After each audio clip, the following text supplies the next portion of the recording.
It's Mailbag Monday. I'm back. Greg Boysen is here. Let's party. Lots of good questions today, including some Lollapalooza recommendations. You're asking the wrong two old guys. Nick Lardis' ceiling and a whole bunch more coming up next on CHGO Blackhawks.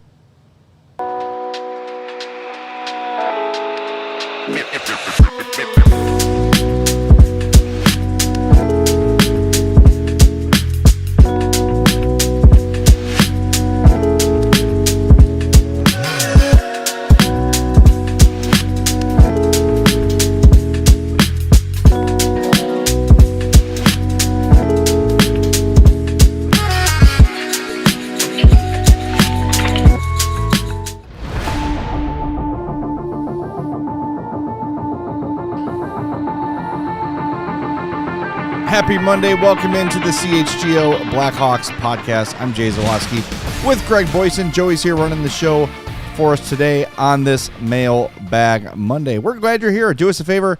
Hit that like button for us. Make sure you are subscribed to our YouTube page as well.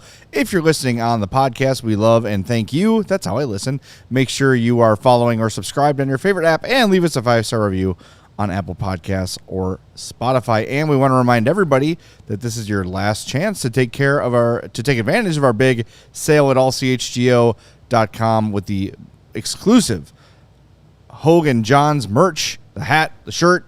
You want that? You got to sign up now. ALLCHGO.com/join. We'll give you more info on that later in the show, but you can scan that QR code right on your screen to become a diehard today. And aside from the great Hogan Johns stuff, when you're a diehard, you get priority on Mailbag Monday. That's how we're going to do it today.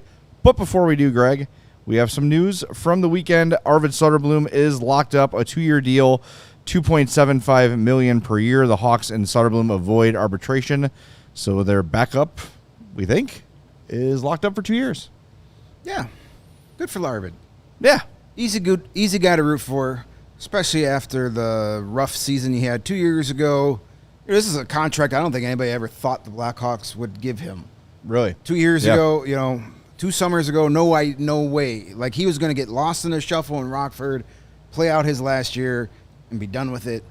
And then when you hire a fake person that doesn't exist to be your backup goalie, you have to come back. And so good for him. Of course, you see the news come through, and the first replies as always, "Oh, Kyle Davidson overpaid." Shut up. Shut up. It's about what he's earned. The salary cap means nothing right now. Good for him. He gets $5.5 million. It doesn't affect. It's not preventing. They still have them, even with the $2.75 million. The Hawks still have the most salary cap space in the league. Yeah. So people just want to complain. Had they not signed him and they let him walk, that would be the worst move ever. So it's fine. He gives him 2 years to kind of figure out where he is, and it gives 2 years to Drew Commesso to kind of see where he is, or Adam Guyan, who if see his, like, it just keeps that window progressing and open. We still don't even know if Spencer Knight is the franchise goalie. We all hope he is. We don't. So, and he's going to be due a contract at some point. So it's fine. It keeps the Hawks have a lot of young goaltenders in the system right now. Some of them may be NHL starters. Some of them may not be. But that's fine. You can't have too much of it.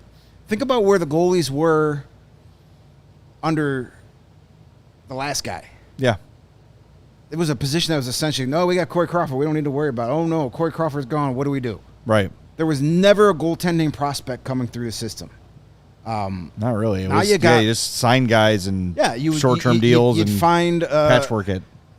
You'd find Antti Ranta from Europe. You'd bring in Marty Turco or Cam Ward. Now you've got guys that can grow into the position. It's good. If you're 1-2, 3 years from now is Knight and Commesso. You're doing pretty good. You feel good about that. And one thing we've learned about Kyle Davidson, too, is that if Commesso proves NHL ready, he's not afraid.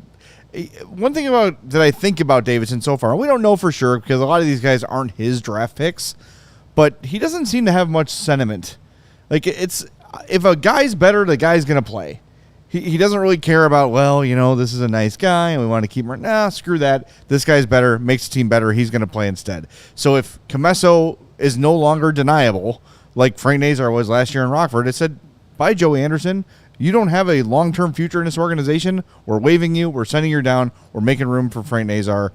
And I think the same thing could be said for Comesso if that happens too. And yes, as Tim points out, Comesso was a Bowman draft pick, but I don't think that that's going to impact the way that Kyle Davidson evaluates him. If Drew Comesso proves to be an NHL goalie, he's going to be in the NHL. Yeah, that's a good way to get yourself fired. That's if you're like, I can only play guys I drafted. Some good guys on this team that were drafted by other general managers. So 100%. Yes, Comesso was the pick I believe they got from Vegas in the Robert Leonard trade. I think that's correct. That worked out. That did work out. Win. Not so much for Vegas, but worked out for us. For a little bit. I seen one exotic snake. Yeah. All right, shall we get to the mailbag? Let's do it. The only reason I'm here. That's true. I haven't reached into the bursting sack in quite some time. It's been a while, at least since this morning. Ed on Discord says, what letter grade do you give the Blackhawks for their offseason efforts so far? I'll let you start. I would put it at like a C because I applaud the mindset of we're going to let the kids have this season.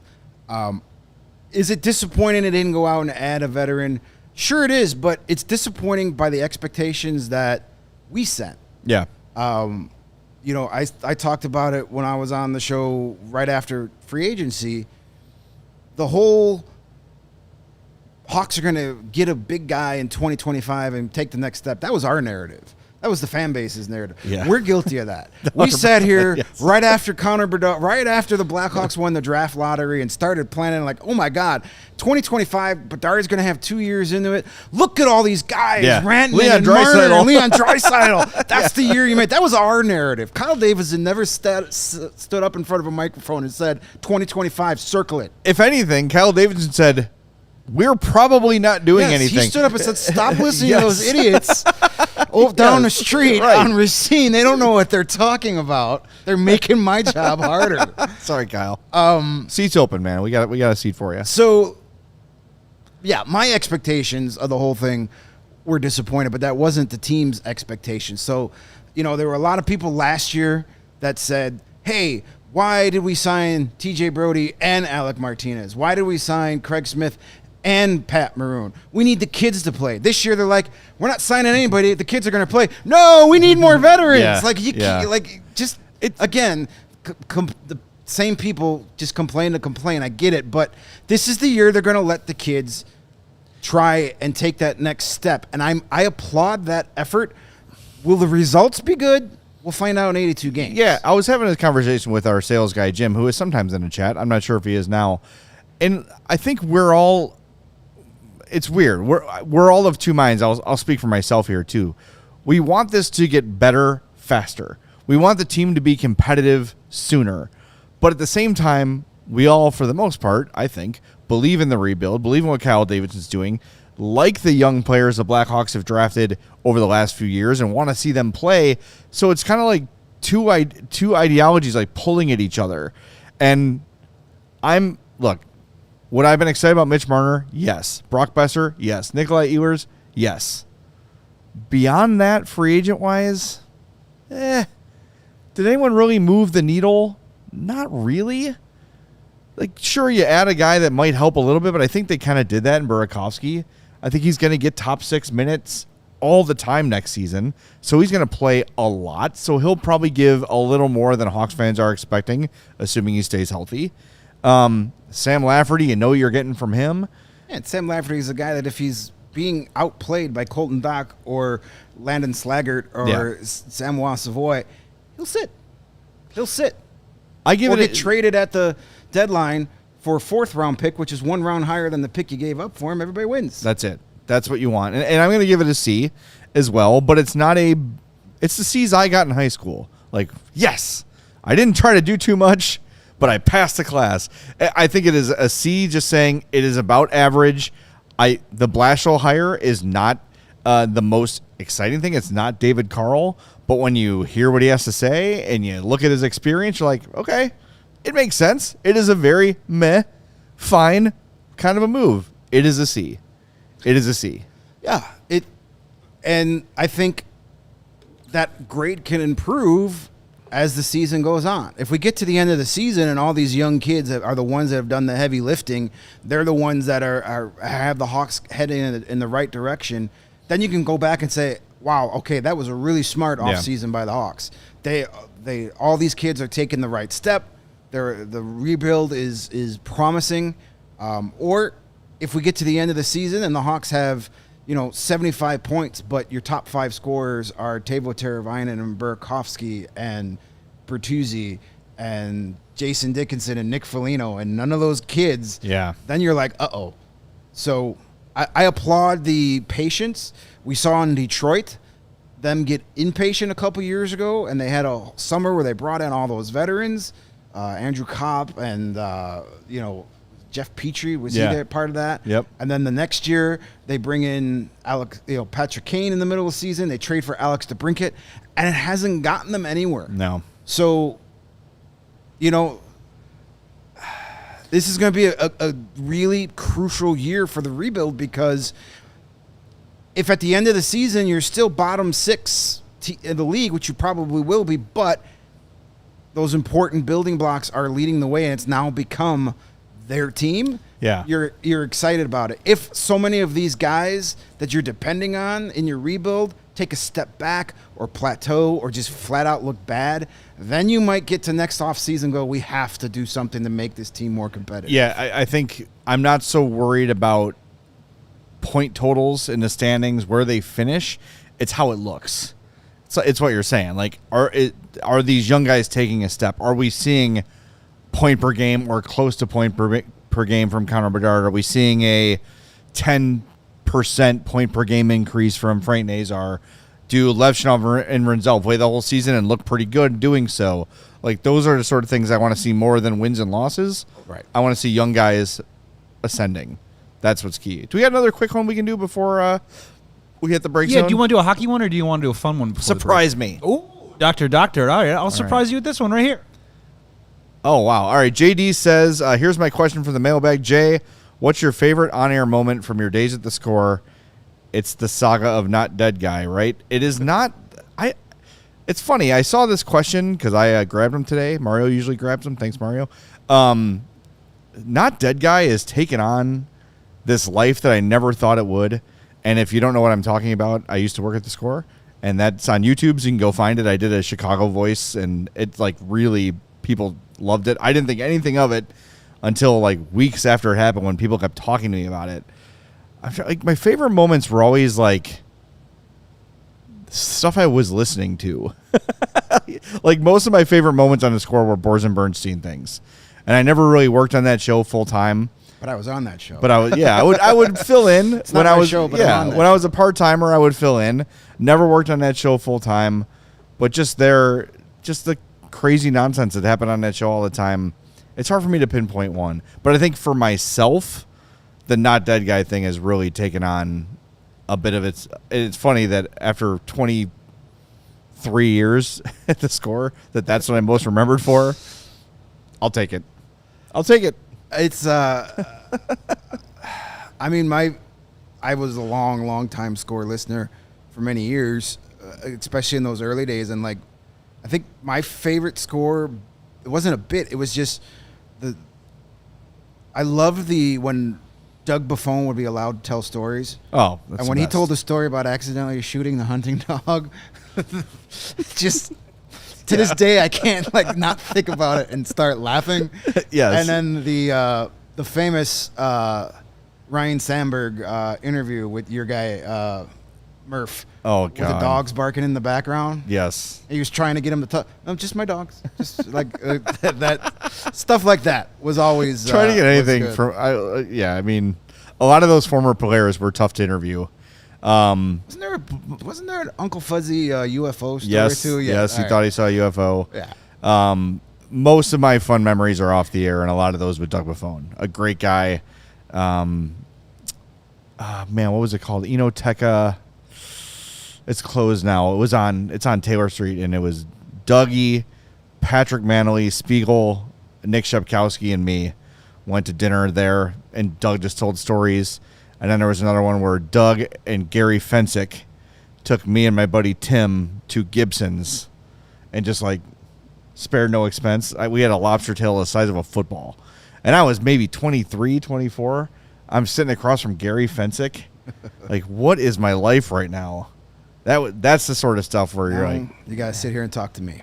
You took a wrong turn. You are just like Gary Fensick. You took a wrong turn somewhere, pal. You're the second best safety I've had dinner with. Okay. All right, we're going to hit the break zone back in 2 minutes on CHGO Blackhawks. Hit that like button. What is Sunnyside? Sunnyside Cannabis Dispensary is your home for judgment-free cannabis shopping. Whether you're new to the cannabis game, whether you're an old pro, you've been doing the doobie since the 70s or 80s, back in the van, whatever. It doesn't matter. The people at Sunnyside, they've got you covered with great brands, a huge selection, expert curation, and great customer service. So whatever the experience is you're seeking at Sunnyside, they're going to help you get it. They're wonderful. Check out my two favorite brands, The Good News and The Mindy's. Visit sunnyside.shop for bright buys every day, including 50% off your first 3 online purchases. That's a great deal. Enter promo code HICHGO at checkout to qualify. Exclusions apply. Sunnyside Cannabis Dispensary. Bright buys every day only for 21 plus or Illinois Med card holders. And if you're an existing customer, use the promo code CHGO50 for 50% off one Cresco Labs brand item. And just like your favorite team needs a home ice advantage, your favorite home needs a home floor advantage. Maybe you have several homes, like a beach house, a lake house, whichever one's your favorite. You know what? All of them need a home floor advantage. You will get it with our friends at Empire today. They are flooring experts. They are dedicated to flooring in an almost frightening way. It's a little too much, to be honest, for the people at Empire, but you know what? That's what you want when you're getting new floors. They are the best bet for a new floor for your space. They bring the showroom right to your home so you can see the right colors in your space. Exactly. No surprises. You can schedule a free in-home estimate today because some things are better at home. CHGO listeners, you can receive a $350 discount when you use that promo code CHGO. Yes, you heard me correctly. A $350 discount with the code CHGO. Restrictions apply. Visit empiretoday.com/CHGO for full details. All right, welcome back to CHGO Blackhawks. Do us a favor, hit that like button if you've not done it already. We'd really appreciate that. And while you're there, you might as well hover over that subscribe button and click that too. Got a little text from my wife. The name of the place on Taylor Street was Devante Enoteca. It doesn't really matter because it's closed, but hot damn, was that one of the best meals I've ever had in my life. I'm going to go on a limb here. You mentioned the group that walked in. I'm sure when they saw that group walk in, they're all like, yes. Yeah. I think Big Bill incoming. Yes. I think Doug was a partial owner of that place, I believe, as well. So, we got the star treatment. It was awesome. There were a lot of moments like that where it's like, what? Why am I having lunch with Gary Fensick? That's crazy. It's weird stuff. I think about that stuff even in this job. Like, we're just hanging out with hockey players and you're in a locker room and I don't know. Hanging out on the Wirtz family yacht. Yeah, that was a thing. That was a thing. What happens when you get to be part of the Blackhawks PR arm? That's what we're told. Yep. That's what we're told. They also sent flowers at my dad's funeral, which was nice. So I appreciate that. Thank you, Blackhawks. All right, let's get to the mailbag. This from Jeff at 5:36 a.m. Jeez, Jeff, go to bed, man. He's probably just getting up for work. Maybe, yeah. Which is more likely to happen? Nick Lardis is the next DeBrincat, or Landon Slaggert is the next Hagel? Nick Lardis is the next Alex DeBrincat. Yeah, I think that's most likely, yes. More likely of the two. I think Nick Lardis' ceiling is probably an Alex DeBrincat type sniper, Patrick Sharp kind of guy. Never the main guy, but happy to feed off that second line. As Detroit's learning, Ottawa tried to make Alex DeBrincat their top guy, and that's not his thing. I don't think Nick Lardis has that in him. But if Nick Lardis turns into an Alex DeBrincat type player, you've hit that one out of the ballpark. As far as Landon Slaggert being the next Brandon Hagel, I don't see the scoring. I The think we would have scoring's seen it not by there, now. and the speed's not there. Like, Yeah. it's not the same. I know everybody's dying to find the next Brendan Hagel on the Blackhawks. It's not going to be Landon Slaggert, and that's not a knock on him. No, not at all. I just don't think if Slaggert's going to have a long NHL career, and that's not even a thing. Like, every draft class he's got to work he a gets little bumped harder. down a little bit. Yeah, as you add like your Mason Wests and your Nestor Sills and those guys, like you're like, ugh. Yeah, like, and we are big fans of Landon Slaggert, one of the nicest people, not just hockey players, just nicest humans I've ever met. Too nice to be a professional And a domer. hockey player. So, if he turns into Brandon Hagel, holy crap! I think we would have seen that by now, though. You're Like, right. Like, we you would have had more, indications. You would have had more than 3 goals last year, or whatever it was. Yeah. On the Lardis DeBrincat thing, career high for DeBrincat, 41 goals, 35 assists. Oh, I'm sorry, that's incorrect. 41 goals, 37 assists in 2021-22 with the Hawks. I don't think Lardis ever hits those numbers, but when you look at the career averages for DeBrincat, he's in the 60-point range, 66, 67, 70 points. I think that would kind of be, boy, if you really get max that out Nick from Lardis, Lardis, that's a huge win. That is, and considering where you drafted him and all that, I think that's his tippy-top ceiling. That would be, I think, maxing out Nick Lardis would be 60-point range. And I'll take that. Absolutely. That sounds wonderful. Yes. Because if you already have a couple guys that are 80-plus point guys, that 60-point guy is even better. Yeah, exactly. All right, next one up, Joey. This one from Gip. Novel. Yes. Last year, there were quite a few post games where the team didn't, quote, play within the system. Do you think it was due to players not wanting to play a certain type of system that didn't match their particular skill set? And do you think with the new coaching staff coming in this year, it is more on the coaches to tailor a system for the players / future, or the players to play within whatever new system that's presented to them? I think it's a little bit of both. You can't build a system based on all 12 forwards and all 6 defensemen. Everybody's different. So I think you're going to see a little bit more conservative. I would imagine Blashill will do the 1-2-2 versus the 2-1-2 that Sorensen was using, because he's a little more defensive-minded of a coach, but there may be a little more attack to it than we saw with Richardson. I think that Luke was very much hold on, try to get a point, let's keep this game low event and take what we can, where Sorensen was like, I want to get this offense going a little bit. I want to get these guys woken up. I think that the real answer, the right answer, is somewhere in between those two. Yeah, I think Jeff Blashill has said that good defensive habits will lead to offense, which means, he wants to play a system where the team has the puck more.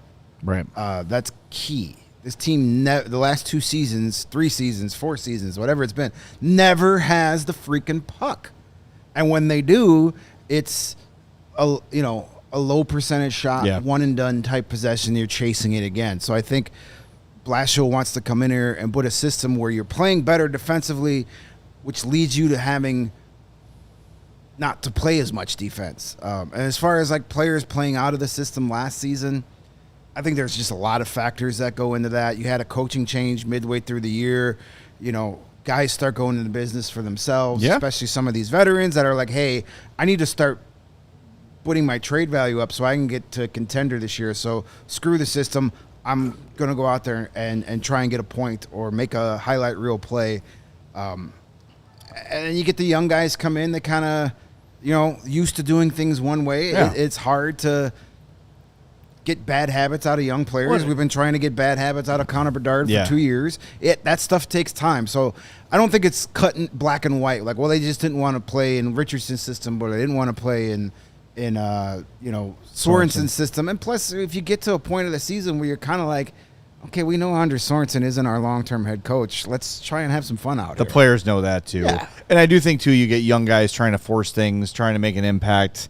They're getting frustrated because, look, like, winning hockey when you don't have the talent of the top teams can be a bit of a grind. You've got to do everything right. And I think that can get frustrating for a young player who, like you said, Greg, is not used to that. Like, Connor Bedard is used to going out and stiff-arming the competition and scoring 5 points a night and going home and shooting more pucks in his driveway. Like, he's used to success, and when it doesn't come, I think you feel that pressure to force it. He knows all the spotlight's on him, and it's not just him, but I think whenever we talk about the young Hawks, he's the guy who's headlining it.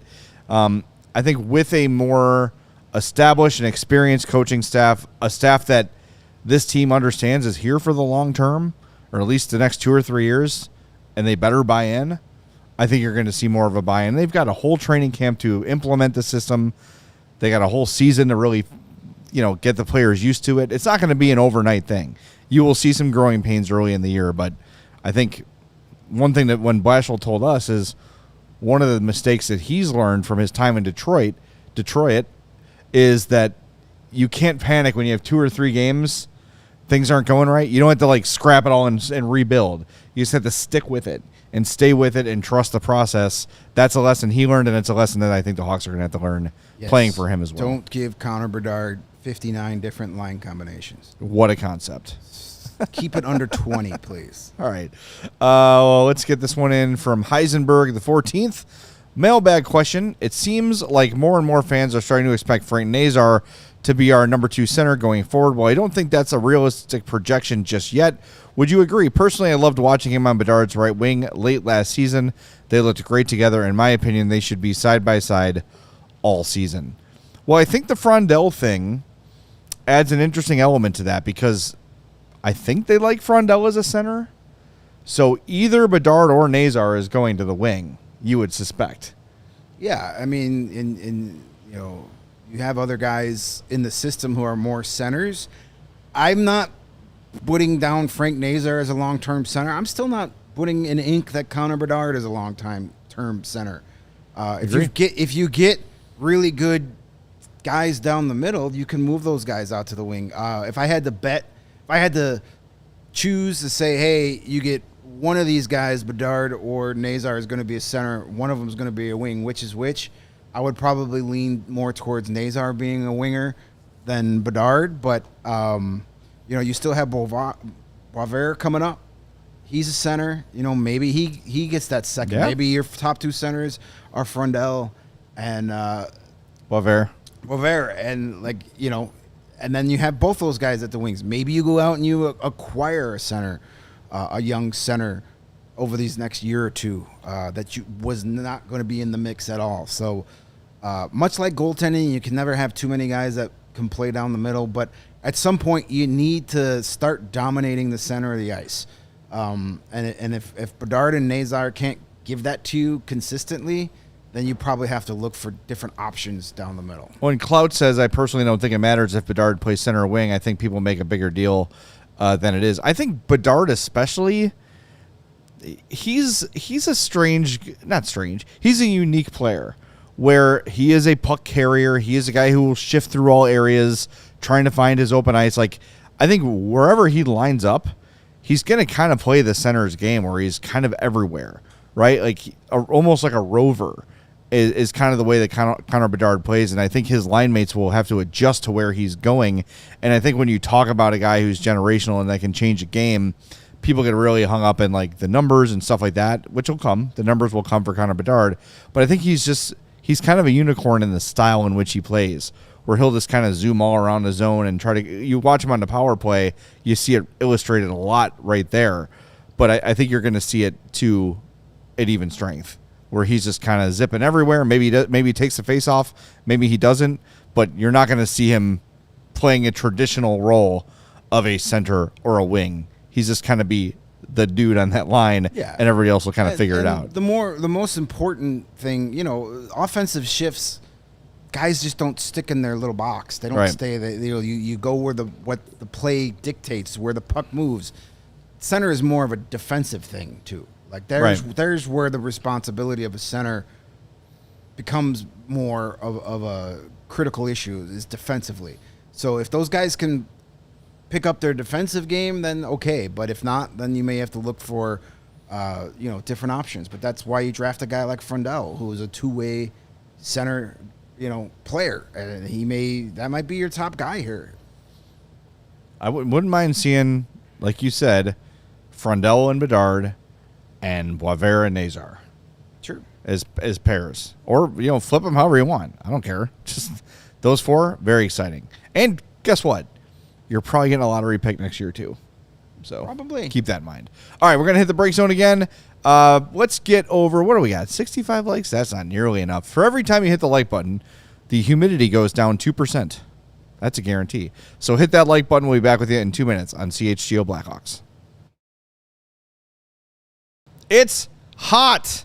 It's too hot, and maybe you dropped the ball on getting your AC maintained, but guess what? It's not too late. Four Seasons Heating, Air Conditioning, Plumbing, and Electric, they've been serving Chicagoland for over 50 years. Get your AC checked out. The Four Seasons experts are there to help you with AC installation, maintenance, and repair. 2024 was Chicago's hottest year on record. I think 2025 is making a run. It is brutal out there. So schedule your Four Seasons AC tune-up today. Save $50 and enjoy a 1-year no breakdown guarantee. You gotta love that. And you can save up to $4,000 on new comfort systems with Four Seasons. New AC units from $39 a month and AC furnace combos from $57 a month. Your local trusted experts are Four Seasons Heating, Air Conditioning, Plumbing, and Electric. Visit FourSeasonsHeatingCooling.com for all their special offers and money-saving coupons. That's FourSeasonsHeatingCooling.com. Cool yourself off in this hot Chicago summer. And if you're looking to buy, sell, trade, or rip open a pack of cards, Arena Club is changing the hobby with their transparent slab packs and no free auctions. You got to check out these slab packs. I saw our buddy Matt Peck from CHGO Bulls got a Caitlin Clark Rookie of the Year card the other day. Luke got an Aaron Judge the other day. Ooh, he's good. You can rip a pack for as low as $25 and hit on a card that's worth tens of thousands of dollars.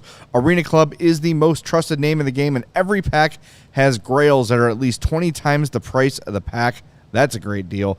If you're heading to the 45th National Sports Collectors Convention, be sure to stop by the Arena Club booth. That's July 30th through August 3rd at the Donald E. Stevens Convention Center in Rosemont. Go check out our friends at Arena Club. And right now, you can get 20% off your first slab pack or card purchase by going to arenaclub.com/CHGO and using that code CHGO. Again, arenaclub.com/CHGO. All right, we are back. Only four likes in a break. Guys, what are we doing here? Some people like it humid. I guess so. Oh, all right. 69 is a good Guess number. it'll be hot here forever now. I guess so. Thanks a lot. Well, you're keeping Four Seasons working, so that's good. All right, let's get another mailbag question in here. Again, if you want to get a priority on the mailbag, you got to become a diehard, and we want to tell you, too, you can take advantage of the Hogan Johns intro offer. That is over on the 31st. You get access to every one of Adam John's daily written reports from Bears Camp, all our exclusive diehard perks, of course, including access to our Discord, and you get your pick of the Hogan Johns hat or shirt. Great stuff. Take advantage. This deal expires on the 31st of July. And remember, 20% off all of our takeovers, all of our watch parties, all that jazz. It's going to be a good time, including our golf outing coming up later this month, the Cookout Classic. I'll be there. Mario will be there. James Naveau is going to be there. Charlie Romeliotis is going to be there. It's going to be a good time. So come on out, allchgo.com/join. All right. Now that I'm done shilling for the company. Alex A. Swiss says, mailbag question. In your opinion, what would be a good top six forward that the Hawks could get in a cap dump from another team? Does the term need to be really short, 1 to 2 years? With the rising cap, the contracts age way better than before. I mean, you can kind of go through every team's roster. One name that is not going away is Evan Rodriguez from the Panthers. It's like we said earlier in the show, though. Is there anyone available that's going to be a cap dump that really moves the needle in a positive way?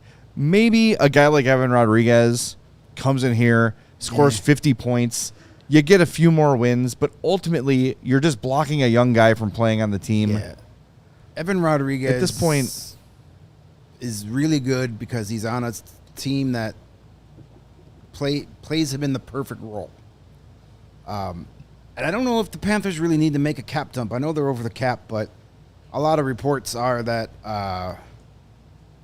Matthew Tkachuk is going to miss possibly all the way up to Christmas with his off-season surgeries. So they could just put him on an LTIR to start the season, and they'll figure it out. Because right now they are 3.725 over the cap, which is it's not a lot. They could figure it out.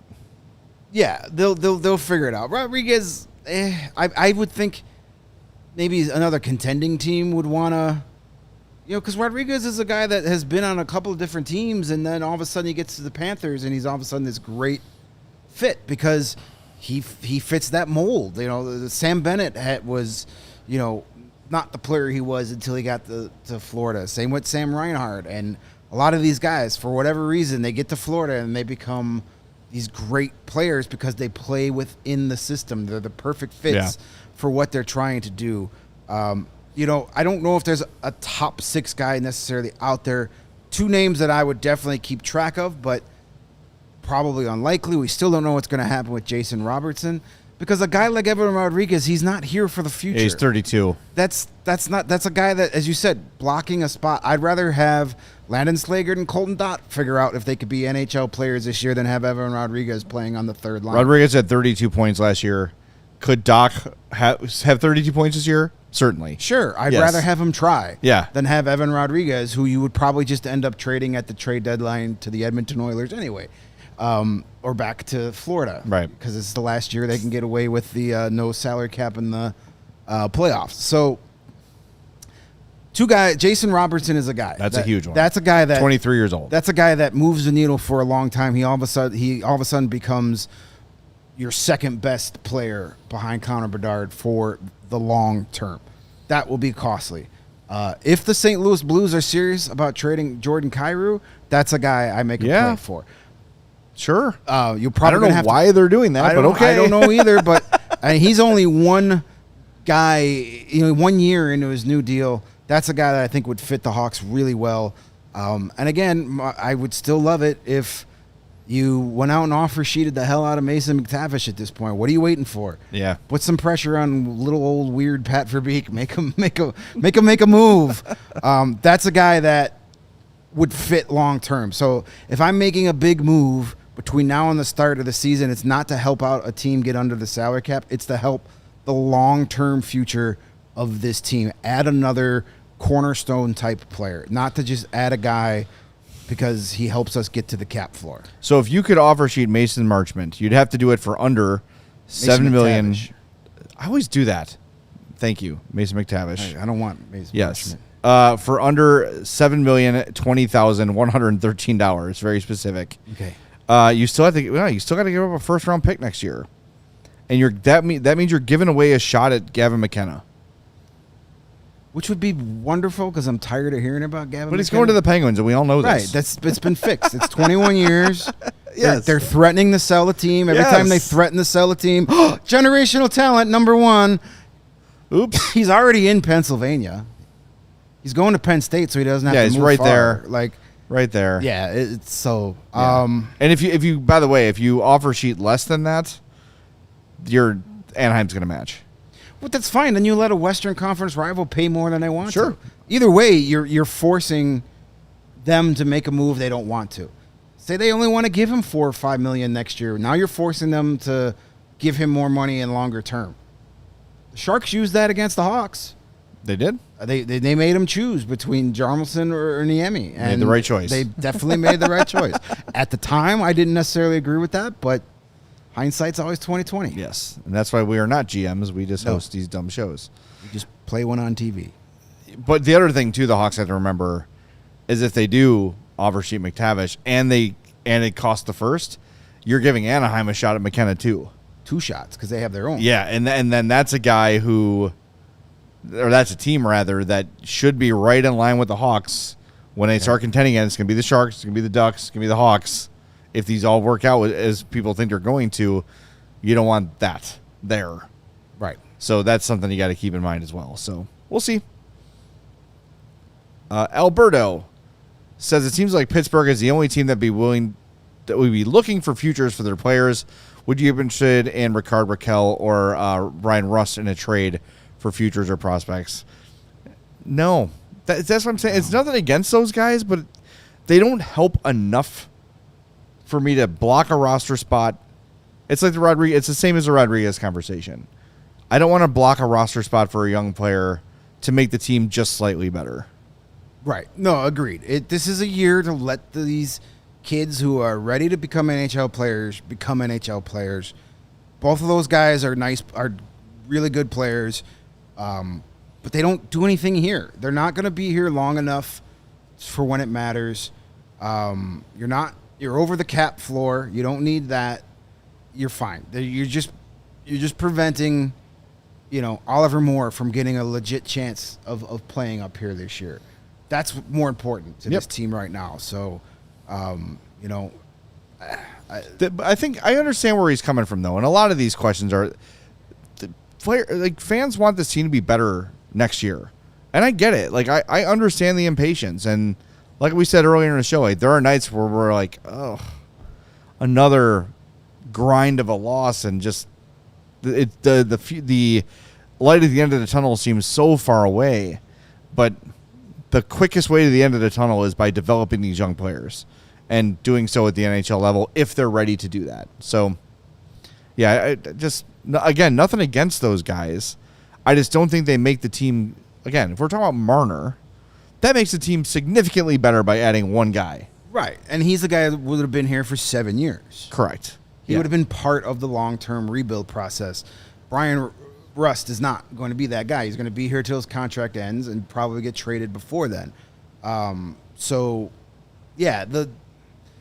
think the idea of trying to improve within is a sound plan, especially when you consider how this summer turned out, about how all those big names, none of them were available. It went from, oh my God, this could be one of the greatest free agent classes in the last 20 years to Nikolai Ehlers is your top free agent. Yeah. I mean, no disrespect to Nikolai Ehlers. Good player. If he's your top free agent, the free agency class is pretty weak. So you would think this team will be better than what we saw last year, just with the improvements behind the bench, with the stability that comes with the new coaching staff, with Connor Bedard hopefully improving, and if you read Ben Pope's article, which I'm sure all you did from yesterday, lots of things to be excited about in there. Frank Nazar for a full season.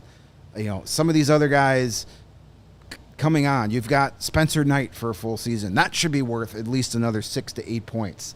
Jeff Blashill coaching should hopefully be worth another 4 to 8 points this season, just by, the experience and the in-the-game stuff that hopefully will be improved. So ideally, you should see the improvement from within this season and a full year of letting these young guys make this team theirs. That's so important. Yeah. And a full year of Spencer Knight. It's going to help. Theoretically. Not going to hurt. All right, we got a quick one we can hit here before the break. Ooh, is this one quick? We could try. All right, this one, Rooney. Chicago jersey draft. Of all the teams in town, pick one home, one away, one alternate. The rules are you can only have one from a team.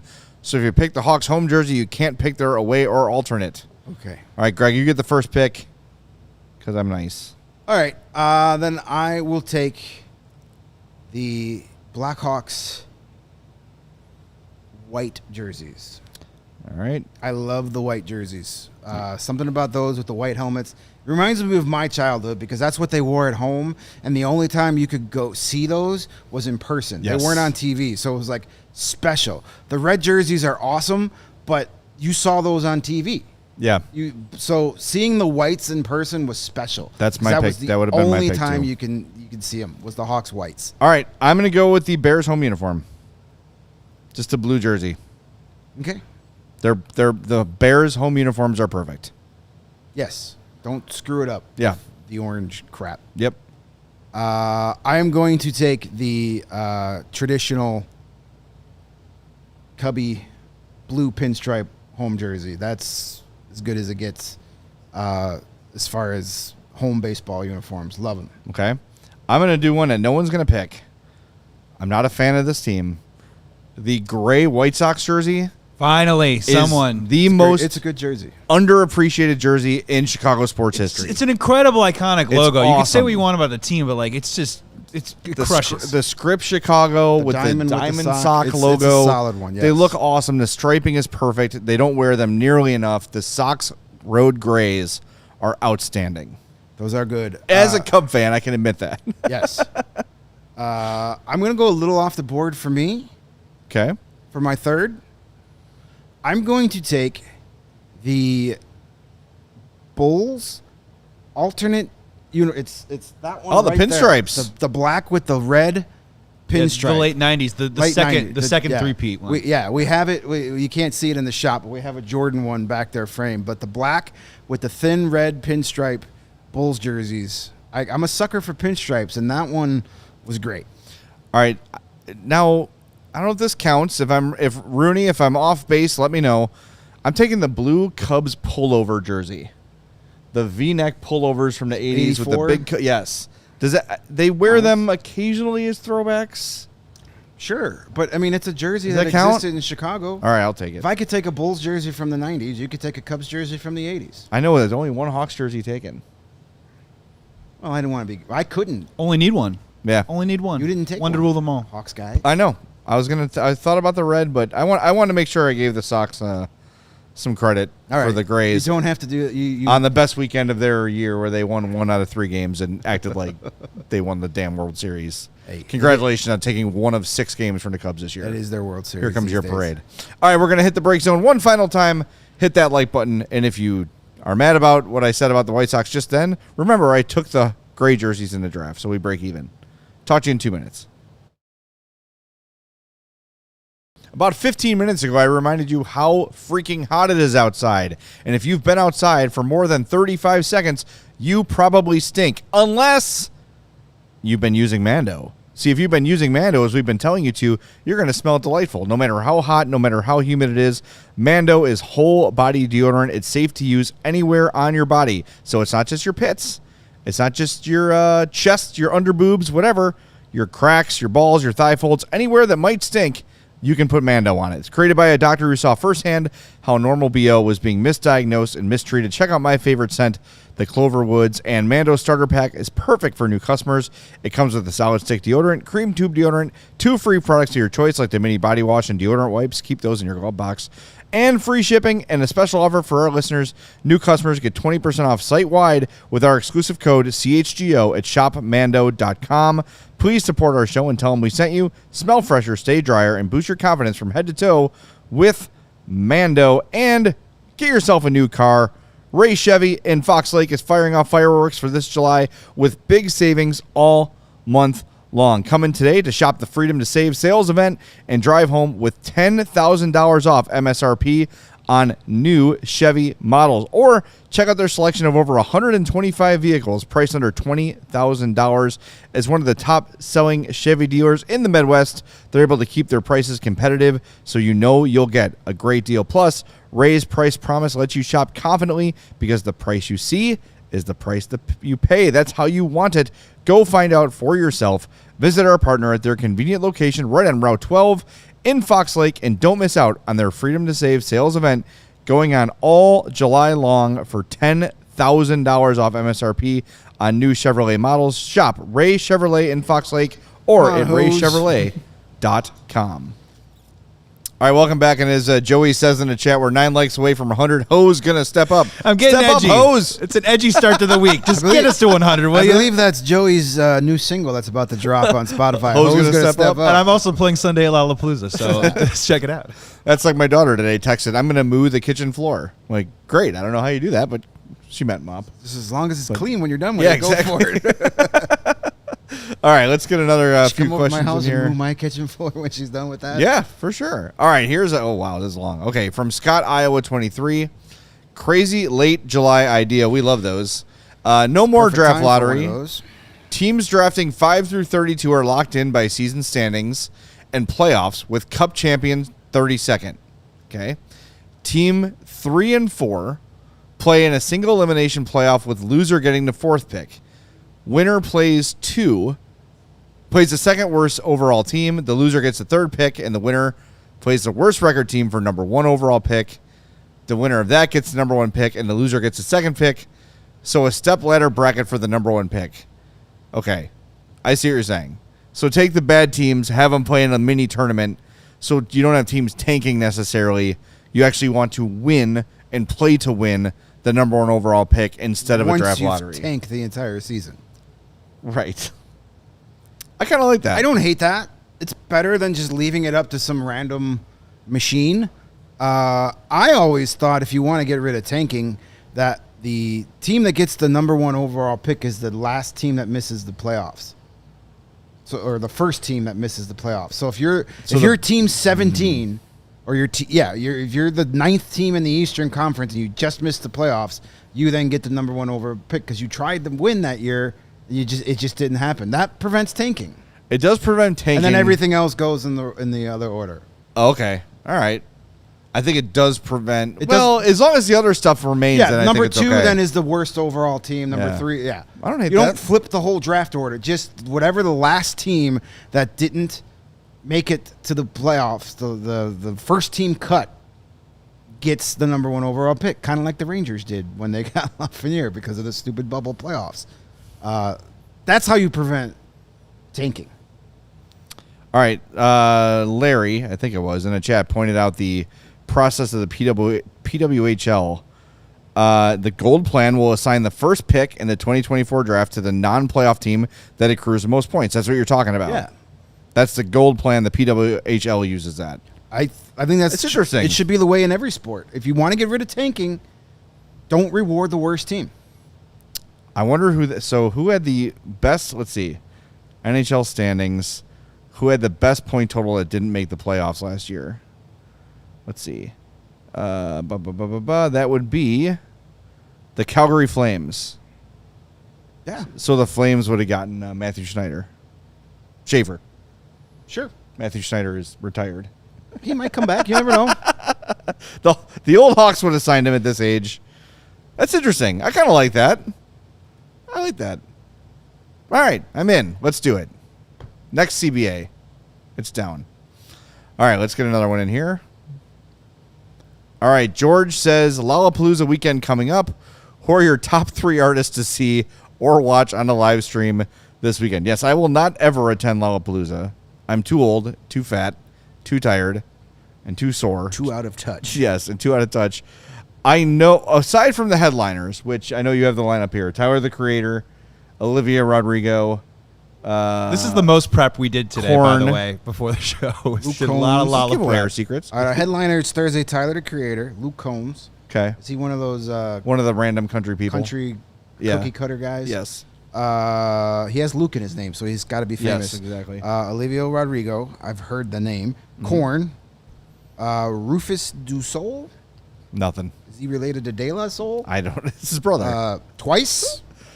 I don't even know who once Never is, heard of let that. alone twice. Yep. Sabrina Carpenter. I'm aware of her existence. Some good pop tunes. I'll give her that. And ASAP Rocky.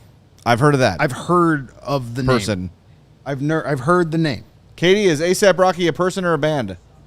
That's Okay. a person. Katie, our and a thumbs Okay. up on Sabrina Carpenter from our youth correspondent, Katie Duffy. I'm aware of Sabrina Carpenter's existence, so that's something. That's good. I got 'Cause 3. I'm not in her demographic. She doesn't write songs for No. 46-year-old white guys. And Lollapalooza is not for 46-year-old white guys. It is not. They don't Riot want us Fest there. is for 46-year-old white guys. Exactly. Thank you. That's more my speed. But I do know 3 that I can speak to with. This is of the entire card. I can speak to 3, aside from Olivia Rodrigo and Sabrina Carpenter, because I have a 15-year-old daughter. Claro, my daughter loves, kind of a folky singer. Same with Gracie Abrams, 2 folky 20-somethings that are pretty talented, and I enjoy their music when they come on. And Sierra Farrell, who's kind of like a country, folky, bluegrassy. I've heard her. Yeah.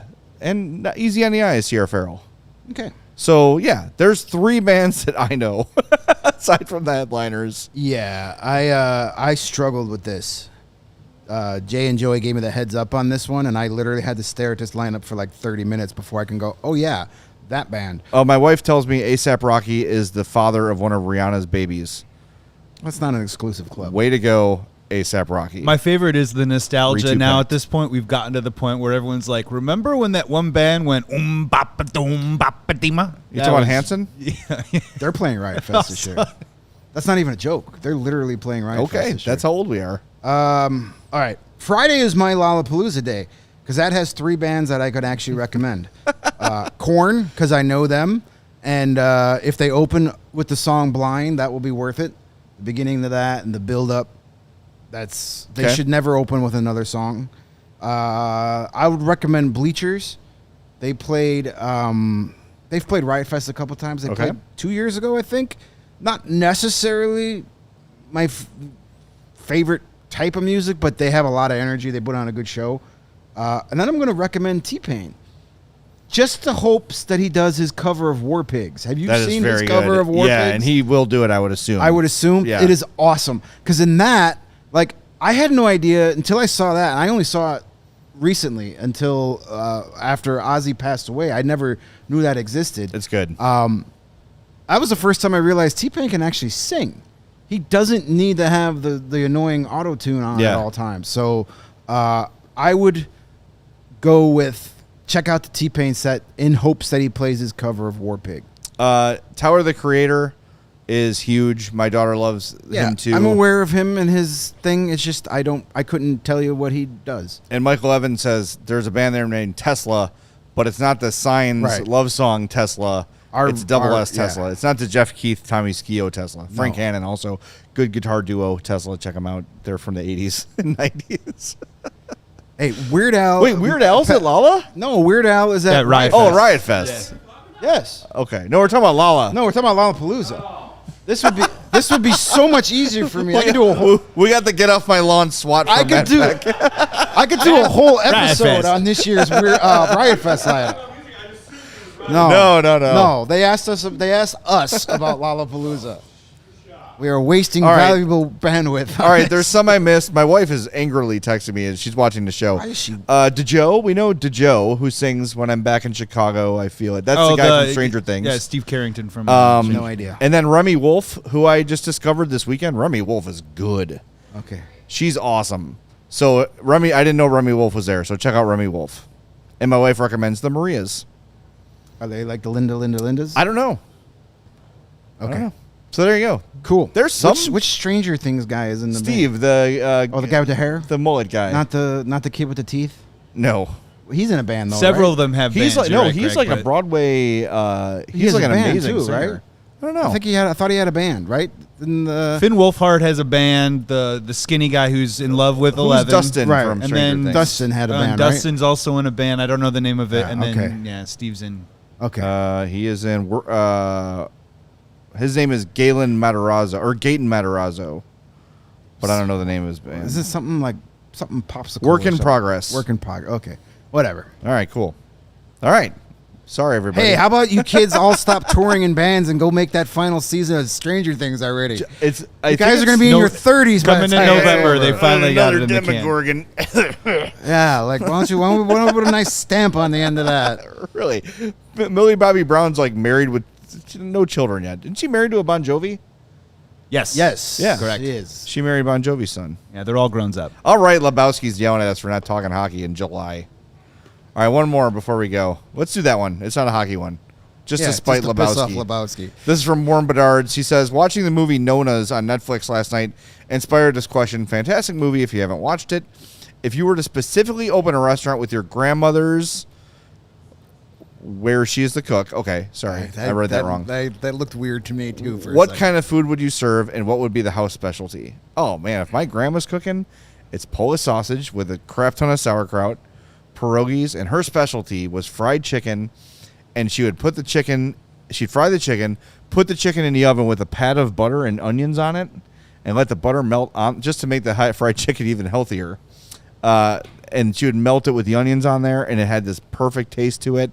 We found out later in life that when she was older, she got lazy and just went to KFC, got their chicken, and did it that way. But fried chicken, pierogies, Polish sausage, that would be Alice Zawaski's restaurant. All right. This would be Nona Geraci's place. Peter Francis' wife? Yes. Nice. I was told he was a cousin of mine until I was like 17, which he's not. But it'd be Grandma's Sunday night spaghetti for sure. The trick to her gravy was 3 meats: your meatballs, your Italian sausage sliced thin, and some ground, some chuck, like beef stew in there. Gives it a little extra oomph to the sauce. And she would literally, like Goodfellas, start that sauce at like 9 o'clock Sunday morning for 6 o'clock dinner.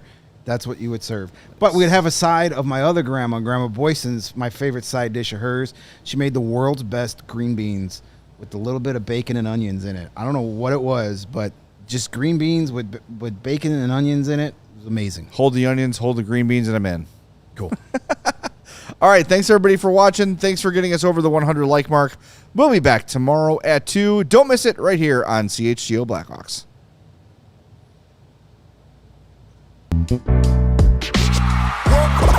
We all silly like the mayor.